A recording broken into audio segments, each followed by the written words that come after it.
Hari ini kita akan belajar daripada bab 7, yaitu kebangkitan. Kebangkitan. Sesudah kematian Yesus di atas salib, Yesus terbaring di kubur selama 3 hari. Kemudian Allah membangkitkan anaknya dari kematian. Seperti mana kitab suci berkata, dan melalui Roh kekudusannya telah menyatakan kuasa menjadi anak Allah oleh kebangkitannya. Kristus Tuhan kita. Bagian yang pertama kita akan belajar, yaitu Allah membangkitkan kita bersama dengan Kristus. Kematian Yesus adalah untuk saya dan Anda. Demikian pula kebangkitannya.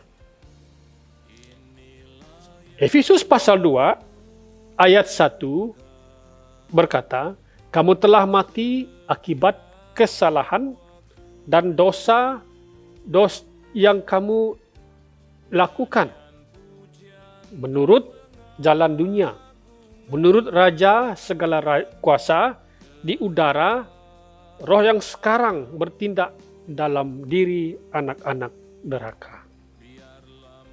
Ayat 6 berkata, Allah telah membangkitkan kita bersama Kristus Yesus, serta mendudukkan kita bersamanya di surga, supaya pada zaman akan datang, Allah dapat menunjukkan limpah kekayaan kasih karunia-Nya dalam belas ihsan-Nya kepada kita dalam Kristus Yesus.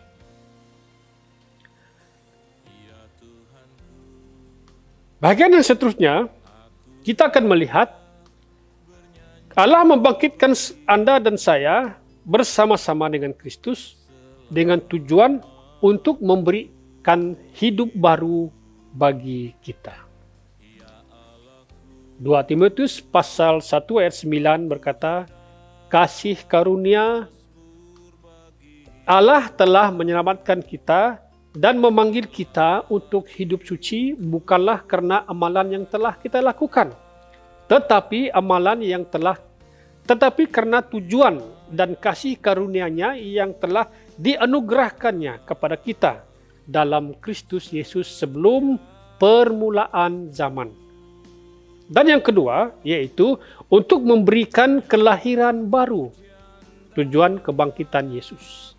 Memberikan kelahiran baru kepada kita. 1 Petrus pasal 1 ayat 3 berkata, puji bagi Allah dan Bapa Tuhan kita, Yesus Kristus. Karena belas kasihan-Nya yang amat besar, Dia telah mengurniai kita kelahiran baru dengan membangkitkan Yesus Kristus daripada kematian. Tujuan yang ketiga adalah untuk memberikan kita suatu pembaharuan. Memberikan kita suatu pembaharuan. 2 Korintus pasal 5 ayat 17 berkata, sesiapa yang ada di dalam Kristus adalah ciptaan baru. Hal-hal lama telah lenyap dan segala-galanya baru. Hal yang keempat adalah untuk memberikan kepada kita yang pertama, yaitu kemenangan atas setan. Kemenangan atas setan. 1 Yohanes pasal 4 ayat 4 berkata, namun demikian, anak-anakku, kamu milik Allah. Kamu telah menewaskan nabi-nabi palsu itu, karena roh yang ada padamu lebih berkuasa daripada roh yang ada di dalam dunia. Bagian yang kedua yaitu Yesus memberikan kepada Anda yaitu otoriti atau kuasa atas setan melalui kebangkitannya. Setelah kebangkitannya, Yesus telah pergi ke surga yang duduk di sebelah kanan Allah. Setelah dia naik ke surga dan sesudah segala malaikat, kuasa dan kekuatan ditaklukkan kepadanya, termasuk setan. Yang ke-C, yaitu kekuatan atas setan. Dan supaya ia menjadikan mata hatimu terang, agar kamu mengerti pengharapan apakah yang tergantung dalam panggilannya. Betapa kayanya bagi orang-orang kudus, dan betapa hebat kuasanya bagi kita. Yang percaya sesuai kekuatan kuasanya yang dikerjakannya di dalam Kristus dengan membangkitkan dia dari antara orang mati dan mendudukkan dia di sebelah kanannya di surga. Jauh tinggi daripada segala pemerintah dan penguasa dan kekuasaan dan kerajaan dan tiap-tiap nama yang dapat disebut, bukan hanya di dunia ini saja, melainkan juga di dunia yang akan datang. Dan segala sesuatu telah diletakkannya di bawah kaki Kristus, dan dia telah diberikannya kepada jemaat sebagai segala yang ada. Jemaat yang adalah tubuhnya, yaitu kepenuhan dia yang memenuhi semuanya dan segala sesuatu. Yang kelima, Allah membangkitkan Anda dan saya bersama Kristus adalah untuk menjadikan kita sebagai pewaris kerajaan Allah. Pewaris kerajaan Allah. Roma pasal 8 ayat 17 berkata, jika kita anak, maka kita waris-waris Allah. Waris bersama dengan Kristus. Jika kita benar-benar berkongsi penderitaannya, supaya dapat berkongsi kemuliaannya kelak. Kita menjadi pewaris kerajaan Allah. Bagian yang seterusnya adalah kebangkitan Kristus memenuhi semua keperluan hidup. Kebangkitan Kristus memenuhi semua keperluan hidup.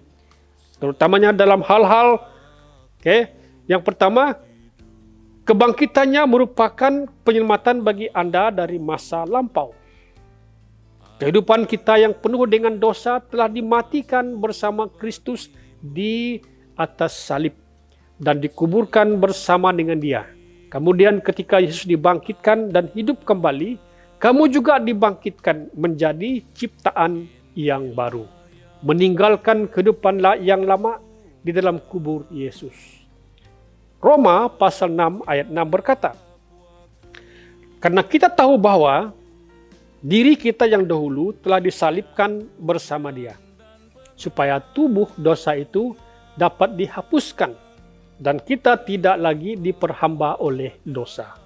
Karena sesiapa yang telah mati, dia dibebaskan daripada dosa.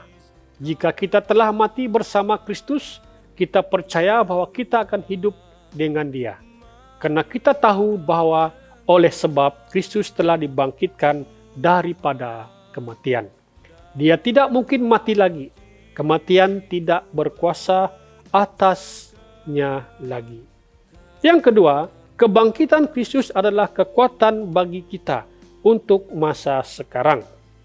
Karena Yesus adalah hidup, kita telah menerima kuasa dari Roh Kudus-Nya untuk hidup berkemenangan atas dosa dan semua serangan setan terhadap kita. Roma 8 ayat 31 berkata, jadi apakah yang akan kita katakan sebagai sambutan kepada semua perkara itu? Jika Allah memihak kepada kita, siapa dapat melawan kita? Siapa yang akan mendakwa orang pilihan Allah? Allah yang memperbenar, siapakah yang dapat mempersalahkan kita? Kristus Yesus yang telah mati, bahkan lebih daripada itu, yang telah dibangkitkan berada di sebelah kanan Allah, dan juga berdoa syafaat bagi kita. Yang terakhir, siapakah yang akan memisahkan kita daripada kasih Kristus? Kekecauan, kesusahan, pengenaan atau kebuluran, atau ketelanjangan, atau bahaya, atau pedang. 37, tidak. Dalam semua hal ini, kita lebih daripada penakluk, ataupun kita lebih daripada pemenang, melalui Dia yang mengasihi kita. Yang ketiga, kebangkitan Kristus adalah pengharapan untuk kita masa depan. untuk kita masa depan. Kebangkitan Yesus memberi kita pengharapan yang besar. Pengharapan yang besar untuk masa depan. Dia disebut yang sulung yang pertama, bangkit dari antara orang mati. Melalui kebangkitannya, dia membuka jalan untuk mereka yang mau percaya kepadanya. Untuk mengikuti dia juga dibangkitkan dari kematian. Di suatu hari yang indah kelak, Yesus Kristus akan kembali ke dunia ini, bukan sebagai seorang bayi, tetapi sebagai yang akan menyatakan kepada seluruh dunia siapa dia yang sebenarnya Allah dan Raja yang mulia dari semua makhluk. Pada saat itu, semua yang telah mati percaya kepadanya akan dibangkitkan kembali. 1 Korintus pasal 15 ayat 17 berkata, dan jika Kristus tidak dibangkitkan, sia-sialah imanmu, dan kamu masih bergelumang dosa. Orang yang mati dalam Kristus juga tetap binasa. Sekiranya dalam hidup ini sahaja kita mempunyai harapan dalam Kristus, kitalah yang paling malang antara manusia. Tetapi Kristus memang telah dibangkitkan daripada kematian. Dialah yang pertama daripada kalangan orang yang telah mati. Oleh sebab satu orang kematian berlaku, dan oleh sebab satu orang juga kebangkitan orang mati berlaku. Komitmen saya, komitmen Anda semua. Karena kebangkitan dari Kristus hari ini, saya berjanji untuk menerima sepenuhnya hidup saya dan kebebasan di dalam Dia. Saya akan berpegang kepada kebenaran ini dan akan membahagikannya kepada semua orang. Kebangkitan Kristus. Puji Tuhan.